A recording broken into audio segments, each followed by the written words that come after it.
Hello friends, welcome to খেল দুনিয়া। গতকাল রাত্রিরে মোহনবাগান সমর্থকদের হার্টথ্রব জেমি ম্যাকলারেন এবং জেসন কামিংস তারা কিন্তু কলকাতায় এসে পৌঁছলেন এবং তাদেরকে স্বাগত জানানোর জন্য বিমানবন্দরে হাজির ছিল প্রচুর সংখ্যক মোহনবাগান সমর্থক। অত রাত্রিরেও যে এত সংখ্যক সমর্থক হাজির ছিল তা দেখে কিন্তু আপ্লুত সেই দুজন প্লেয়ারও। তো এই জেমি ম্যাকলারেন এবং জেসন কামিংস তারা কিন্তু বেরিয়ে এত সমর্থক দেখেছেন এবং তাদেরকে কিন্তু মালা দিয়ে বরণ করে নিয়েছে।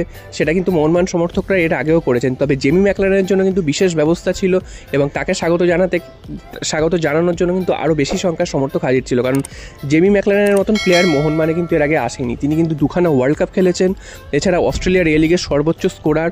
তো সমস্ত কিছু মিলিয়ে কিন্তু জেমি ম্যাকলারেন মোহনবাগানে আসায় সমর্থকরাও কিন্তু খুব খুশি এবং আজকের থেকে তারা কিন্তু প্র্যাকটিসে নেমে পড়বেন। এবং জেসন কামিংস তো জানিয়ে দিয়েছিলেন যে গতবার যেমন চ্যাম্পিয়ন হয়েছিল এবারও কিন্তু চ্যাম্পিয়ন হওয়ার জন্যই তারা এসছে, আর ডুরান্ড কাপেও নামার জন্য তারা কিন্তু তৈরি। তো সমস্ত কিছু মিলিয়ে কিন্তু মোহনবাগান সমর্থকদের আশ্বস্ত হওয়াই যায় যে মোহনবাগান সমর্থকরা যেই ভয়টা পাচ্ছিল যে মোহনবাগান কী করবে, সিএফএলের দল নিয়ে তারা ডুরান্ড কাপ খেলছে, তো আশা করা যাচ্ছে আগামী 8 তারিখ থেকে যে সেকেন্ড ম্যাচ রয়েছে সেখানে কিন্তু মোহনবাগানের সিনিয়র দলের বেশ কিছু প্লেয়ার কিন্তু খেলতে দেখা যাবে। তো আজকে সকাল থেকেই প্র্যাকটিস শুরু হয়ে যাবে, হয়তো এতক্ষণে প্র্যাকটিস শুরুও হয়ে গেছে এবং মোহনবাগানের সমস্ত বিদেশি প্লেয়াররা মোটামুটি হাজিরও হয়ে গেছেন। দু একজন আসেননি, যেমন দিমিত্রি পেডারস, তার কিন্তু পারিবারিক কারণে আসেনি। এছাড়াও রড্রিগেজ, তিনি কিন্তু আসতে পারেনি ভিসার সমস্যায়।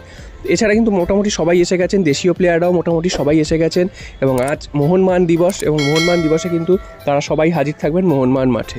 এরপর চলে আসি আরও একটা খবরে, যেটা হচ্ছে গতকাল তোমাদের জানিয়েছিলাম লিস্টান কোলাসোকে নিয়ে একটা রিউমার, আজ কিন্তু জানাচ্ছি অনিরুদ্ধ থাপাকে নিয়ে একটা রিউমার। কারণ অনিরুদ্ধ থাপা মোহনবাগানে থাকবেন কি চলে যাবেন সেটা নিয়ে কিন্তু একটা রিউমার সৃষ্টি হয়েছে, কারণ অনিরুদ্ধ থাপার সাথে শোনা যাচ্ছে লিঙ্ক আপ করেছে ইস্টবেঙ্গল এবং সেখানে কিন্তু যেটা জানা যাচ্ছে যে Anirudh Thapa proper game time পাচ্ছেন না বলে তার কিন্তু একটা অভিযোগ রয়েছে এবং তার জন্য তিনি কিন্তু মোহনবাগান ছাড়তে পারেন, এরকম কিন্তু একটা রিউমার শোনা যাচ্ছে। তবে তোমাদের জানিয়ে রাখি যে এটা রিউমার পর্যায়েতেই রয়েছে এবং এখানে কিন্তু কোনো তার সত্যতা নেই বা অনিরুদ্ধ থাপা যে মোহনবাগান ছাড়ছেন এরও কোনো কিন্তু ভিত্তি নেই।